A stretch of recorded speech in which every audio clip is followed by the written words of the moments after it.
My Gavanen Melonin, and well met indeed. I'm Arachir Galadirth, head of the modding team behind Divide and Conquer, and welcome back to the same as we continue on as Ered Luin.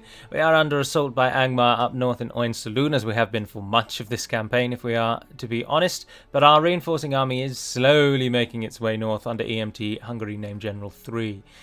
We've captured Basradum, and that part is over. And as I say, one of the key things I want to do in this campaign before we essentially get bored and call it a day is to show off the Beleriand Honor Guard unit once it is ready to go. Most of our training, of course, comes from our western border, and we are on our eastern border where we fight. So a lot of the game is spent ferrying troops around. So I can understand why Ered Luin's campaign doesn't appeal to us all. Angmar, as we've seen from a toggle fog of war, who are our chief adversary, hold much of the northern lands, but aren't yet overwhelmingly powerful, but they do have quite a number of forces that we weren't quite expecting. Most of them, however, are gathered around the now Angmarim castle of Camath Bryn, where they await to inevitably try their attacks on the valley, or indeed are holding off to just defend against the High Elven army, because the AI, of course, has already worked out in its head who will beat whom if they attack. And they, at the moment, still don't feel strong enough to leave that side lest the elves rise up. Because if the elves do rise up, then they are buggered. But what we are to do first is destroy Captain Lunt, and once he is gone, then we shall move on to Captain Fionlach. And then once he is gone, apologies for the pronunciation, we shall take on Breor and into Goberdrein, where we shall start knocking on the very front door of Angmar as Khan Dum rests on the same screen. That's how close we're getting. Only a short throw away. Our army is actually now growing in size. It's still marked by a lot of Ered Luin tier units. We could do with more Longbeard units, but do note that there are 5 Longbeard units in this army, although one only has 15 men. But there are also Gobilgothol Guard, our finest sword and shield unit. So we shall attack. We've got reinforcements coming here, Captain Gula and Bror, but we don't really want to get them in as reinforcements. So, I'll tell you what we can do though, actually, is move you there, and then move you there, and then they can join you. Aye, Lord. And then he can't run away because he's assaulting. Well, he can run away, actually, I think. Can you run away when you're besieging? I'm not sure if you can. Captain Gimli resides within the castle. Is Oin Saloon a castle? No, I think it's a town. But we don't really need him. We shall win on our own, with our own merit. Although the enemy does bring siege equipment to counter our own, so we will need to try and beat them in that. But we've got real siege equipment now, 3 pieces no less. So I think we shall be alright. Many thanks to all of you discussing what to do with the Dol Amroth campaign, as of course that has kind of technically finished now. But I am enjoying Dol Amroth, much more, if I am to be honest with you, than Ered Luin. But that goes without saying. Dol Amroth's my favourite nation. And the overwhelming majority of you said that I should carry on with Dol Amroth until we can at least reclaim the classical lands of Gondor, the Caer-Andros, the Osgiliaths, and Minas Tirith. And so, indeed, we shall. We'll play on as Dol Amroth a little bit longer until we've sort of got to a point where we've saved Gondor. But chiefly, we've gotten to a point where we've showed off Dol Amroth's later game units, because that, of course, is, again, the mantra of the channel. Show off the mod. And so if I can show off some more of their features, that's a better way to go about it. So that is what we will do with the Dol Amroth. And then in time, of course, the Anduin will take place. Now, I shan't lie to you. As I sit here now recording this on a Wednesday afternoon, I was saying to Jessica just before I started recording that I don't really want to play Ered Luin very much anymore. So as soon as the Beleriand Honor Guard are in action, and indeed as soon as the Anduin campaign is ready to be tested, I will just stop Ered Luin wherever it is. I hope many of you don't mind that. I think you've probably come to expect that on the channel now, having been around. For those of you that have been around for a long time, you'll know that campaigns get cut short regularly. I think a chief reason for that is that simply I just don't... obviously, I don't put absolutely everything into YouTube, like many of the Total War YouTubers. In fact, almost every Total War YouTuber that I watch and that I know does it for a job. So it's kind of... They need to press on. They must conclude, because it's the whole reason that they're here. Whereas, as I've said countless times and will bore you all again with, this is not my job. So if I can just show you as much as I can of Divide and Conquer, and then when I get bored, move on to the next Divide and Conquer related thing to show off, that is what I will do. Now, we attack them, of course, so they're going to sit over there doing nothing. And we'll have to manoeuvre our troops into position. But we are about to be shot, I should imagine, by their siege. But we'll try and take that out with our own siege, first of all. And in a little bit of a siege off, if you will. Once their siege is down, we have no threat to ours, and we can then press on. So we'll take you off of grape shot, leave you on normal shot. Wait for you both to turn around. Yes, feel free to turn around, you stupid morons. They're not having any of it at the moment. And if you could just target them, and if you could just target them, and if you could just target them. You might need to move further forward, actually. I don't think you're in range. We will move you forward. And we'll move the other troops up in position in regiment. I'm not sure that regiment is a word. But we will move them up. Nevertheless. Right, up we go, up we go, up we go. Oh, no, don't send something forward. Let me at least target your siege before you send... Oh, they're only long moments. Alright, we'll get them. Right, so... Oh, turn onto grape shot. You take down those archers. And if you could target the catapult, and if you could target the catapult, both go onto flaming shot, because why not? And then you guys, let's hit them with the grape shot. And make it count as well, if you would. One shot in the middle of that would be absolutely devastating. But as has been commented, siege firing from an elevated position often actually then ends up doing quite poorly, because it shoots over its target, and generally speaking, the best way to get the best positioning for siege to get something out of them really is to have them firing uphill rather than down. Oh, one of them goes down. Interesting that their model changes when they get destroyed. Another goes, and they're targeting our siege in response. And they're all gone. Right, so targets change. Let's move the pipeline forward to get the skirmishers to not be harassing us. And let's move our infantry forward as well. Oh, fantastic, fantastic, fantastic. No, no, no, no, no, no. I changed your targets. We're going for the Ballister crew now. Oh, well done. Well done. Oh, 2 in 1. It's absolutely smashing. They're trying to beat dwarves in a siege fight. Absolute fools. More Ballister shots come in. It should be noted that the dwarves actually are the best at siege in all forms. So not only are the dwarven ballistae cheaper, but I believe they are also more accurate, if memory serves. Well, I could be making that up. I know that they are definitely cheaper and quicker to train, but I do think that they are also more accurate, so that they are the best siege, as that fantastic shot has just proven.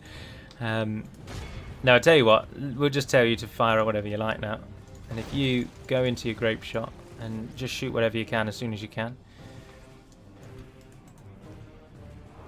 Move the positions. We're getting shot, but it's all right.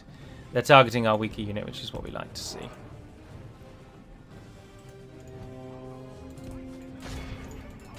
Oh, turn them around at the wrong moment, didn't we? You go down the hill there, you go down the hill there. They say, oh, you on the halberdiers, that's not really a match made in heaven.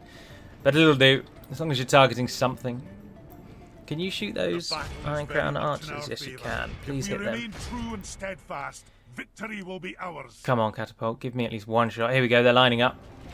Devastating from the ballista first, and then the catapults. Stop firing. Oh, that one seemed to have fired, but nothing happened. No, who knows what they did. They'll fire in time, I have no doubt. Alright, you're going to hit those. You're going to go and hit those. You can march forward and hit those too. You might as well assist with them. And what of the Ered Luin swords? We've kind of offered up the militia there as to die alone, which is not ideal, but they are the worst unit, so easily the best one to offer up in that kind of regard. Catapult, have you shot anything yet? Oh yes, I think you actually are now. Anyway, your grape shot. I have real trouble getting the grape shot to work, if I'm honest. Primarily because I just don't care enough really, but it is nice seeing those Ballister crews fire off all in unison. Makes me want to play a campaign where you just get armies of Ballistae and have almost 10 units per battle of Ballistae, and then have a few units to shield them, but then otherwise leave it at that. I think it'd be fantastic. Right. Oh, those hillmen are broken. Are you on my team? Oh, yes, you are. Welcome. We do have crossbows as well somewhere, but oh, they're under the enemy charged them. No, that was a bit of a waste. Wasting their wargs there. We have lost 14% of our army, whilst the enemy is down by 50% already. Dwarven supremacy. If we can march on Khan Dun with this army, that would be brilliant. Don't get me wrong, I still do enjoy playing the game.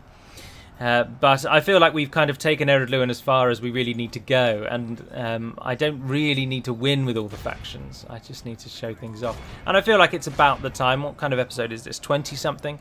We're around about the time that I would normally swap to a new campaign, so that's what's in the back of my mind. But of course, Anduin is not yet ready, and I do really want to use those Balerian Honor Guard at least once. So we will fight until that happens, at least. Those Halberdiers are doing a right number on us, but they're all really bunched up. Who are they fighting against? Ah, militia, that's right. The enemy are badly bloody. The enemy general lies dead. Enemy general's dead. Not Not be fighting anything there, not be fighting anything there. I tell you what. Let our swords have his men. All pull away from the enemy unit. Oh, that was a good shot, that was a good shot. Oh, and the crew is dropping them down. Go on, give us at least one grape shot. Didn't really do much. But I'll take it. Oh, and there we are, they're running. Right, fantastic. If we remain true and steadfast, victory will be ours. No, we just have to bring down the archers. It's going to take forever and a day. And the ballister crew changed who they were targeting there. That was annoying. Oh, no, no, no, no. Cease, cease, cease, cease. They're coming at us. They must have run out of arrows. There we are. We'll just times 6 it till the end.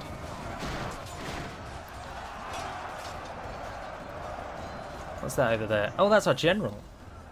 Oh, he's bumped into the Iron Crown Halberdiers and they've decided to stand and fight. He's probably going to die. Let's put him away. Go on, run away. Yes, go on. Ignore that one there. Use him as a sacrifice. And who's this over here? The battle is very Iron Crown Warriors. Favor.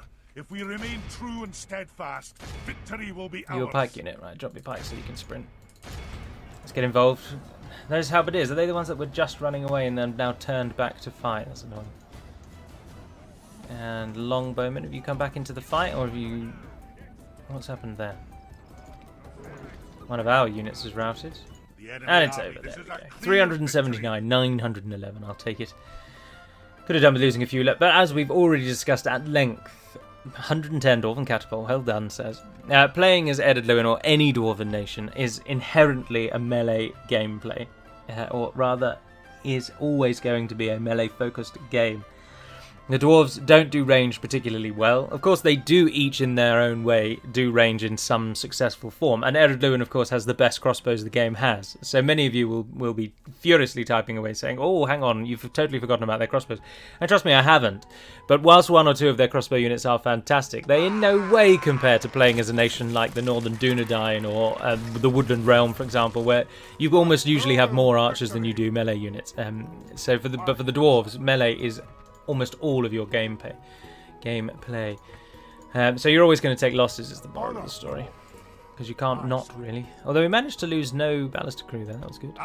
Oh, and there's another Longbeard sword unit coming through. 2 more Firebeards, I'll take those. They're a nice aggressive unit. And 2 more crossbows, speak of the devil.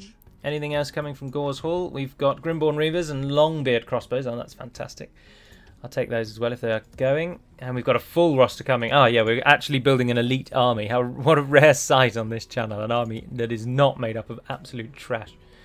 The Dunlendings appear to be using Buzzardom as a passage to hit the Enedwythian holds in the Shire. I wonder what life in the Shire is like under the Dunlendings. I imagine... To be honest, though, the Dunlendings are painted in quite an awful light in the movies. Whereas in truth, I'm sure they're perfectly normal people to live under. And they're just like Rohan, but other than that, they're just like your standard middle ages peasants. I doubt they're any more aggressive than anyone else. Certainly, if I were a hobbit, I'd rather live under the thumb of Dunlendings than I would orcs any day. The Dunlendings would likely just leave you alone.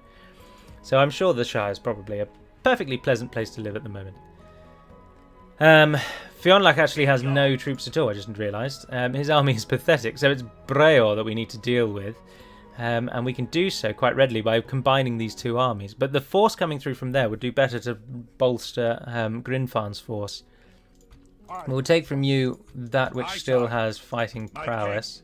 We've got a lot of generals. If one of you could go up and join that army, that'd be fantastic. So we'll take you, and you. I'll take... I'm loath to take those into battle, to be honest. I think they need to go home and retrain, because they're a good unit. Aye, Lord. So for now, just come and stand outside the castle. The castle's repairing, but otherwise that's it. But I will send you home. Aye. Because retraining you into a proper unit is much better than having you die. My And the king. general there... Oh, you called Dane. Oh, Darin. Darin will join up with Thra. Honor, my lord. And then we'll take on Breor. And what is it? It's only a turn until the Baleriand are ready, isn't it? Yeah. And then, of course, they've got to make the long march. Leaving the army. Oh, just as we get roads, that will help. Let's hope the Dunlendings use this opportunity to leave this area and bugger off. We don't really want wars with anyone else at the moment. Our attention is with Angmar, and we need to bring them down. If Angmar took out the Northern Dunedain, I think they would absolutely swamp us. And I think they would win in a pure war of attrition, because they have more money than we do, I should imagine. Although, no, actually, there's almost no way they've got more money than us. We are a money powerhouse. But they have the ability to train a lot more troops than we do. And so if it did come to if it came to a complete one-on-one, I think they would grind us down. But at the moment, of course, their attention is divided on 3 fronts: the Northern Dunedain, the Elves, and us. And with that situation, their army is divided. The Dwarves of Khazad-dûm have gone to war with Isengard. Pretty interesting. Oh, look at this. It's been a long time since we've seen one of these. So many towns building things. Having money is so much better in this game. Something I should consider in all the times I play. Garth Heligoth can now also join the war effort. Fantastic. Giving us a miners' union so we can get them the next barracks. Yep. Narstomb has given us the mines that we require. Other than that, oh, you're not very dwarven, so take a brewery. We've got the money. Forlon, nice large pig farm. Always welcome. Remember that as the dwarves, your farming tree doesn't actually go up very high. Where is it? Food production. Not very high at all. So it's in mines that you make all of your money. And it's a big contributing factor as to why you don't really grow either. You need mines to grow your people and to make money. But then you get the best mines, so why would you not build the mines is very much the question. I want something that makes money. You don't really assist. You definitely don't. Neither do you. Oh, you actually do give a flat income. You make all the buildings cheaper. You, again, public health bonuses. So, no, for the moment, we'll stick with the armourer because it's the only one that actually gives some money. And I think that's it, isn't it? Oh, Buzzardum build its roads. Oh, yes, get the next tier of roads. Thank you very much. And if you could get a brewery involved... And after that, miners' quarters would do nicely as well. Because we're taking those Baleriand units. They shan't reside there. They're wasted in there. Do note that, of course, that UI image is a holdover. And at the time that I started this Ered Luin campaign, they hadn't got their own UI yet. So that is just the Erebor, the Axe Guard of Erebor UI. But, of course, in your versions, as again I've definitely said before... Baleriand Honor Guard are no longer a two-handed axe unit, and they are a sort of pike halberd elite. Aha! The enemy has played his hand. So we move in. You can come around this side. Darin will join up with you. You're going home. You guys just make for Oin Saloon for the moment. And we'll group you into the army when the time comes. Be making your way over. They're all making for that point at the moment. Oh no, that's just Garth Heligoth. Where are you making for? Oh, you're making for absolutely Mars. Right, go for the same point as Garth Heligoth. And Gauze will do the same. So we at least have a single unified location for that. March. You're moving north. We march. Aye, Lord. And you're going home to retrain, aren't you? Yes. Right, so if Breor attacks either of us, I think we will win. Primarily in this army through the strength of the 2 Grimborn units. But, of course, Darin's army is actually a nice, slightly well-rounded army. But we'll merge those 2 armies into one much better one, particularly with the reinforcements that are now making their way through. And we'll get 2 elites coming through in a turn. So we'll defeat Breor. We'll wait for a moment while we wait for these 3 to come through. Which will be 3 turns or so, I should have thought. But then in that time, Nori will arrive as well. So we can really divvy up our elites and build a nice army. And we'll plump straight for Khazad-dûm. So we will take Gobadrine on the way through and probably just burn it to the ground. It is of no use to us. And Angmar will likely take it back. But then we'll ignore... is it Angsul? Yes, it is Angsul. And we'll head straight for Khazad-dûm and take it out of their hands. With Khazad-dûm gone, the forces of Angmar will really be adrift. Khazad-dûm is definitely their core recruitment hub. But then, of course, the evil nations in Divide and Conquer, generally speaking, always have a much easier time training troops out of lower tier settlements. So even though Khazad-dûm is definitely their recruitment, the core centre for their recruitment, they can train most of their armies in most of their towns, which is how Angmar has got the ridiculous armies that we've seen when we toggled Fog of War. Whereas as a good nations, generally speaking, there is a bit of a bias toward requiring later tier cities in order to get your elites. The enemy has surrounded us. But then that plays into the part of sort of swarm nations. As we've seen and discussed, and a whole big reason why Moria is going to be changed, swarm nations don't really work. So you need to kind of get around it by making them almost quasi-swarm nations, by just allowing them to train troops earlier and more readily than others. Rather than actually having 2 full armies to everyone else's 1 full army. That just doesn't work, as we've seen. So you have to think up other ways about it. And generally, the evil nations just get better recruitment in the earlier stages. Right, we also want money making from Harlond. Do you get any mines in the first instance? No, you don't. We've got a Merchant's Wharf, which of course isn't as good as it first says on the card, but it still gives a flat 100, although that will take 55 turns to pay itself back. But it does also increase tradable goods, which is that's a lot of turns. It's not 55 turns, is it? Yes, it is, yeah. Yeah, dear oh dear, that is very bad. But we got the money, so why not? Let's go for that. And you were the only one. Barry Donionach got the brewery in. Take a Steelmonger's, why not? You don't like us very much. You're likely to rebel. Is that because you don't share our culture? Yes, it is. But that's all right. Right, Breor, in his hubris, has gone for Oin-Saloon. He believes he can take it. But he can't, of course. Joining our forces. Aye, sire. Right, you join with him. There we go, we're getting them all nice and grouped together now. Those elites are on the way, linking up with those crossbowmen. We've got those middle tier units coming through, and then the Grinfarn Reavers. Grimborn Reavers. They might as well be called Grinfarn Reavers. He's done fantastically well for us. But then we'll take this opportunity to merge these two into a nice army. I don't want more than 2 generals, so we'll take Grinfarn. And has anyone else really excelled? Not really. So Thra and Grinfarn, you come forth. From this army, we will want all of your pikes and your crossbows, and basically this entire army, to be quite honest. I'll take all of those. And then from you, definitely those and those. That crossbow unit. And the 2... No, leave the 2 militia. We'll take the... No, we don't really want the longswords. So move those lot in. Merge together what you can. Take that pike. They can merge in. Can we merge anything else? Oh, you've got more swordmen. Yes, you have. That'll merge together. We lose the experience, but we gain a full rank, which is better. And of course, we'll take the siege, but those 11 crossbows really need retraining.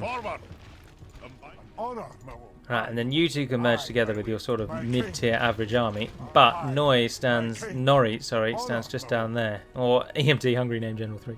Although he is carrying 3 Khazad Reclaimers who aren't going to be of any use to us. So those 3... Oh, I'll have to wait till the next turn. But I think I might move those 3, those 14, 19 of those, and put them in there to try and stop it rebelling. That hopefully a few extra troops. And when it likes us a bit more, we can just disband them. We can retrain, of course, the Grimborn, but we can't do anything with the Khazad Reclaimers. Or the Heiglir Beast Hunters. They'll have to wait. We are probably going to again lose Oin-Saloon because our army... Oh no, we can attack. We don't want to let them... We don't want to give them the time to take that, so we'll fight them. And we'll do that now, and then that'll end the episode. We've got even more siege now, so Breor is definitely going to fall, and he's only got a banister unit. Other than that, what actually has he got? Let's have a look. He's got some Northguard, 2 units of fully trained Northguard, 2 units of full Darkblades, and some Guardians of Khandum, alongside the Mount Graham Marauders, which are actually a really good cavalry unit. The Raiders are still the annoying archer ones we've got to watch out for. But that's actually quite a good army. In the hands of a human player, that's a deadly, deadly army. Particularly with the... I've already saved it, haven't I? Particularly with the Khandum Guardians. We've really got to keep our siege protected. But what we can do this time is just sit and wait. Our siege will obviously outrange many of their arch units. And we've got 5 units of siege in this army now. So whilst we did pull the trigger, we can do so from a reasonable distance and just watch them fluster about it. But as we've discussed, shooting uphill tends to assist siege. And whilst it will give the enemy a ranged advantage, it gives a bit more range on your archers. No, I'm not sure, because that's a bit of a diagonal uphill. I don't really like those. I think the enemy is going to pull up here and sit on the plateau. And if they But then if we come up here on the plateau and they stay down there, our siege has got to walk all the way across here because it can't shoot over that ridge. No, I think what we're going to do is sit here and try and walk sort of directly towards it. It's a bit of a gamble, but I'm going to take it. Form the lines. All of the pikes. We'll take the crappy pikes as one set, and then we'll take the much better pikes on the sides. Although we've only got 2 units of the better pikes, sadly. So you guys group up and go on the left, and then we'll take... Oh, look at those 3 fantastic sword units there. And why don't... Now we'll leave the nables out. What the hell? Not really bothered about the crossbows. You're going to be of little impact here today. Little import as well. And then the general's behind. Right, let's see what the enemy's done. Right, as expected, they've sort of claimed the hill, but not 100%. It's a bit of an interesting setup, really. But we can still maximise our siege's advantage with that. They'll rejig and reshape so that they're facing forwards. Because, of course, they do have a ranged advantage. And one of the things the AI will do is it will not charge you unless it's lost that ranged advantage. Which you can, of course, you can't... Well, no, which is perfect, because you can't really take advantage of that. As soon as they don't feel like they can shoot you anymore, or if they feel like you're going to shoot them better than they're going to shoot you, they will instantly charge you. As they are actually doing. But our pikes should just about make it out. There we are. Alright, so our siege has at least been protected, but instantly then we see that the AI feels that it doesn't have the upper hand, and so it needed to attack us. I find that quite interesting. Can you hit those dark blades, please? Can you hit... Very much in our favor. If we remain true and steadfast, what have you done with your other dark blades? Victory will be ours. What have you done with your other dark blades? Or is that all of them there? And if you could go for the siege, and if you could go for the siege, because their siege is going to target our siege. Right, our crossbows are in line. You guys down on the flank here. If you can come in and get those guardians, that'd be fantastic. Or you hit the... No, you're never going to make it to the north guard in time. You guys go there, and then up you come. On the right-hand side, you've been charged into by the marauders, but they've chosen poorly and they've charged into a really good unit of ours. You can just see the tops of the catapults over the hill there. That's quite cool. I think that might be both dark blades. Yes, it is. So their entire ranged force, save for these annoying raiders over here, is clumped up in the centre. The ballista crews are picking off the enemy's machines, which is always good. And they charged their guardians in to our pike line, so they just got decimated. They completely nullified their one advantage here today by running them into... Oh no, there's 20 of them left. There are 20 of them left. Still, wasted their use and purpose there. Look at that lovely mini-map. They'd never take away the mini-map. That would just be moronic.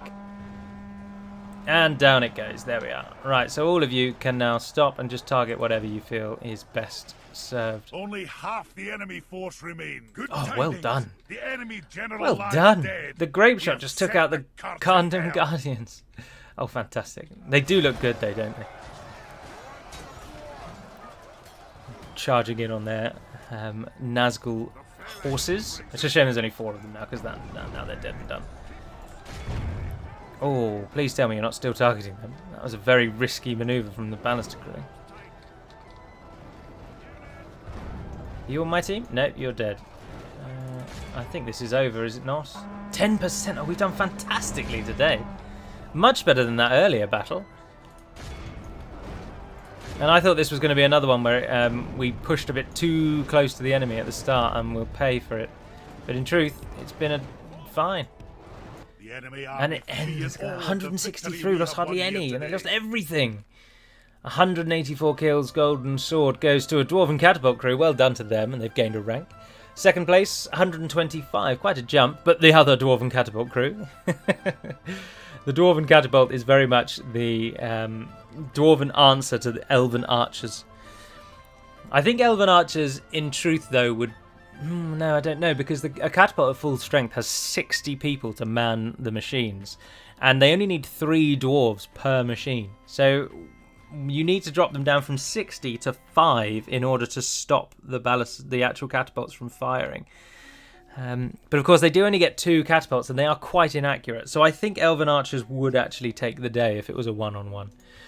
We'll just casually wipe all of them out. Oin Saloon, again the target of invasion. It's going to have been conquered more times than somewhere that's been conquered a lot. I can't think off the top of my head of a place that's been conquered many times. Greece, maybe? But that's just a guessing. Yeah, surely Greece. Romans, then Macedon, or Macedon, and then Turks thereafter, and then... is it British next, and then Germans, and then back to Greek? That's quite a few, isn't it? Although, from the Ottomans to the point that the Nazis invaded, I'm sure that was more liberated than invaded. But I think that's going to be the end of today's episode. We need to get those troops over there, but we haven't ended the turn, so we haven't got the movement speed. But we are now finally on the aggressive. On the aggressive? That's not a word, is it? On the attack. We'll just get those few elites into there. We'll build a second army based around Norrie and his elites, because there are a lot of good troops in that army. And with our two quite powerful forces, we'll push through and conduct our plan of cutting the head off the snake. Once Khan Dum falls, then if we can get Litash and Shadun in the same time, or Mount Graham as it's been renamed. I'd like to actually fight in Mount Graham. That's definitely something we want to do, because that is a new settlement that I've not fought in before. So if we can get the Beleriand Honor Guard up by the time that we are moving on Mount Graham, then we might be able to get them 2 in 1. So that's the goal, really. Of course, as I say, as soon as the Anduin campaign is ready, then I won't just cut Ered Luin at the middle of its 3. We'll conclude a 3 run, but I should imagine you've got another 2 or 3 weeks worth of Ered Luin in terms of their actual episodes. So there's 3 more this week, or 2 more this week, rather. And then I should imagine there'll be at least 6, if not 9 more episodes, just to try and show off those features and wait for Anduin. But otherwise, I do hope you've enjoyed today's episode. I do hope you enjoy many of the episodes. But until we speak again, dear friends, Navaher Naden Pedamad Melonin, and farewell.